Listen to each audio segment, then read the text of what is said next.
네, 안녕하세요. 아, 저번 주에도 이어서 또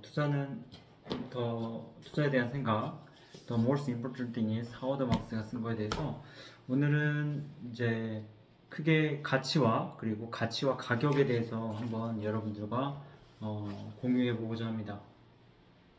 투자를 함에 있어서 가장 먼저 또 우리가 생각해 봐야 할 것이 가치죠. 그러니까 가치라는 것은 참 말하기도 어려워요. 이런 말이 사실 조선시대에는 없었던 것 같고, 우리가 투자를 하면서 이런 말이 좀 많이, 가치 투자니, 뭐, 가치 있는 걸 사야 한다는 말이 많은데, 굉장히, 어, 철학적이면서도 뭔가 이렇게 잡히지 않고, 그리고 뭔가 한눈에 이해하기 어려운 굉장히 감각적인 언어입니다. 그럼에도 불구하고 이 감각적이고 모호한 언어를 자기 그 언어로서 만들어서 좀 더 투자를 할 때 명확하게 이해하는 것이 중요하다고 생각을 해요. 그래서 이거에 대한 뭐 답이 있다기보다도 이 가치가 무엇인가를 스스로 질문하는 과정에서 이게 뭔가 뚜렷하게 나타나는 거라고 생각합니다. 그래서 하워드 막스도 마찬가지로 투자자이기 때문에 이 가치에 대한 그 질문을 스스로 했고 그거에 대한 어떤 자기의 생각을 여기다 남겨 놓았습니다. 근데 이게 굉장히 좀 그 하워드 막스 자체에서 그전에도 말씀드렸지만 하워드 막스 자체가 시장에서 일단 주식을 예를 들어 산다면 그 다 투자자라고 봐요. 그러니까 투기꾼과 투자자에 대한 구분을 주진 않아요. 그러니까 주식을 사면 다 투자자입니다.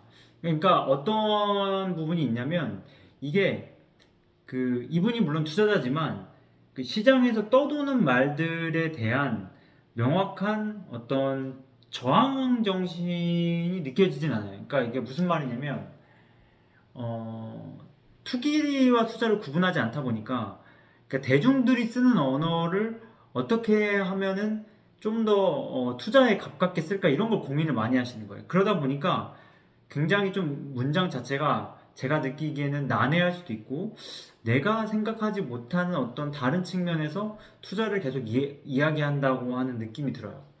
그렇기 때문에 좀 그런 부분들을 좀 정리하고 갈 필요가 있는 거죠.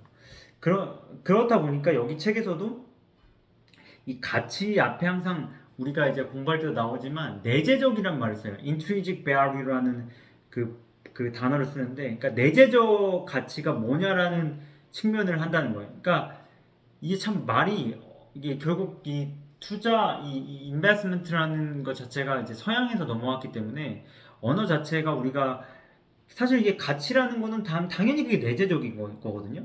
근데 거기에다가 굳이 intrinsic value라는 걸 붙인다는 것 자체가 그러니까 이 서양 이제 웨스턴 스타일은 결국에는 가치라는 것이 우리가 말하는 어떤 심연에 있는 것만이 아니라 그 어떤 외부적으로 보이는 것 또한 가치에 부합한다고 보는 거예요.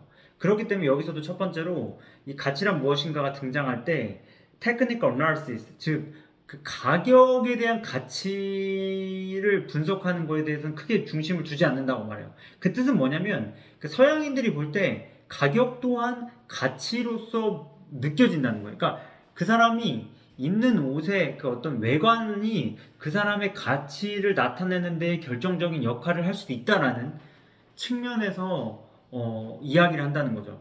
그렇기 때문에 우리는 사실 가치가 있다 없다를 어떤 주관적이고 내면적인 측면에서 찾는다고 한다면 서양인들은 가치를 내면적인 것뿐만 아니라 외면적인 부분에서도 어, 끌어온다는 것을 뜻하죠. 그래서 하워드 막스는 그러니까 그래도 이제 명색의 그 유명한 투자자이다 보니까 이 외면에 드러나는 테크니컬 어널리시스, 그러니까 어떤 우리가 그 수학적 분석이나 어떤 주가 차트를 통한 분석은 무의미하다라고 이야기를 해요. 근데 사실 그렇지는 않거든요. 그러니까 본인이 이렇게 말해 놓고서 뒤에 가면 이제 프라이스 앤 베리라는 측면에서 그 프라이스가 결국에는 그러니까 버블도 어떻게 보면은 가격의 극단이라는 기술적 측면으로도 볼 수 있거든요.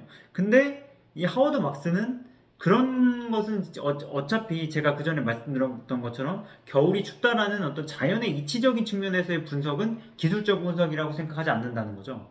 그렇기 때문에 이 하워드 막스는 intrinsic value를 굉장히 중요시 여기고 그 intrinsic value, 그러니까 내재적 가치에서는 value investing과 growth investing이 있다라고 이제 설명을 하는 거예요. 그러니까 우리가 이 기업의 가치를 명확하게 우리가 자기만의 기준을 가지고 평가하는 것이 굉장히 중요하고 그게 제대로 됐을 때 그 가치를 평가할 수 있는 그 능력을 갖추게 되고 그게 결과적으로 우리가 봤을 때는 회사의 펀더멘탈을 봐야 된다는 거죠. 그 펀더멘탈이라는 것이 여러 가지 그 원인이 있다고 또 나와 있어요. 그러니까 여기에서 보면은 뭐 현금 유동성이라든지 배당금, 유형 자산 이런 것들을 말하게 된다는 거죠. 그러니까 그런 것들의 어떤 펀더멘탈을 가지고 내가 분석을 하는데 그게 지금에 있는 현재 가치로만 생각하는 것이 이제 value investing이고 하지만 그거의 그 어떤 무형의 자산까지도 더 높게 평가를 해서 향후 성장 가능성을 보는 것을 growth investing이라고 해요. 근데 이것 또한 본인이 말을 하긴 했지만 결국 value, 그러니까 가치라는 측면에서는 그 둘은 결국 같이 존재한다는 거죠. 이게 현재의 어떤 유동자산과 이런 어떤 것을 그 현금화할 수 있는 자산으로 어떻게 보면 이제 PBR 같은 걸로 우리가 가치 분석을 하지만 그뿐만 아니라 그 결국 기업이라는 것은 성장할 수밖에 없기 때문에 그 성장 논리를 바탕으로 둔다면 결과적으로는 그러니까 그로스와 밸류를 동시에 볼 수 없다는 거죠. 그 중간 사이를 우리는 결국 찾아가야 한다는 측면에서 이 부분을 강조한 것이라고 보입니다. 결국에는 우리가 내재적 가치를 명확하게 보지 않으면, 그러니까 그 재무 분석을 그러니까 투자자의 관점으로 하지 못하면 그 가치를 판단할 수 없고 그러면 그게 어떤 니프티 50라고 그 당시에 상위 50개 주가 엄청 상승하는 시절에 그것만 쫓아가게 될 수가 있다는 거죠. 그게 뭐 IT 버블도 마찬가지고 그렇기 때문에 이 가치라는 것은 상당히 주관적이라는 측면에서 볼 때 그 주관적이라는 것을 내가 어떻게 재무제표와 회사가 가진 그 포텐셜이라고 하죠. 그게 있냐를 보는 거죠. 그러니까 그 투자는 상위사에서도 가치는 결국 포텐셜, 그 잠재성이거든요. 그 잠재성이 어떠한 꽃을 필 때 그것을 바로 이제 그 버블, 그러니까 그 버블이라고 볼 수 있는데 그 시세죠, 시세라고 볼 수 있는데 그 시세를 어떻게 만들어가느냐 그 펀더멘탈에 따라서 그게 이제 가치를 분석하는 데 있어서 굉장히 중요한 포인트라고 할 수 있습니다. 근데 어렵죠. 왜냐하면 이 가치라는 것은 굉장히 주관적이지만 결국에는 그 시세라는 것을 맛보기 위해서는 다양한 사람들이 시장에 참여하기 때문에 그 시장에 참여하는 것에 있어서의 수많은 경험을 통해서 그 가치라 자기가 보는 기준을 세워서 원칙을 세워서 그 가치에 입각한 투자를 하게 될 수 있는 거죠. 근데 많은 사람들은 그렇지 못하라는 점에서 제가 볼 때는 결국 가치라는 것도 경험이 뒷받침되지 않으면 어렵다는 것을 느낄 수 있었습니다. 그리고 제 책에서도 결국에는 이게 가치를 내가 끊임없이 훈련해야 된다는 점을 말해요. 그러니까 내가 이 감정을 주관적인 어떤 생각을 끊임없이 경험을 통해서 훈련해야 된다. 그렇지 않으면 결국 그것은 결국엔 이제 희망일 뿐이다. 라고 강조하고 있다고 봅니다. 그래서 끊임없이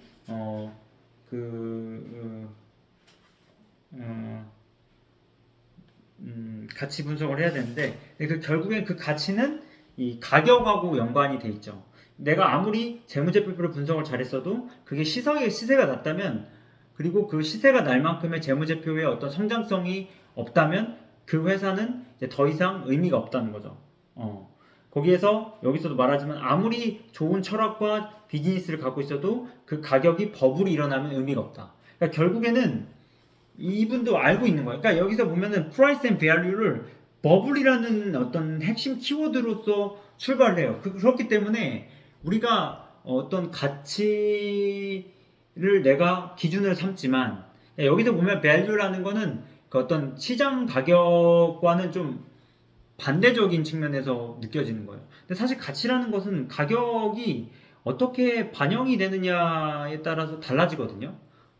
그 회사가 아무리 포텐셜이 좋다 하더라도 100배 오르면 끝난 거 아닌가요?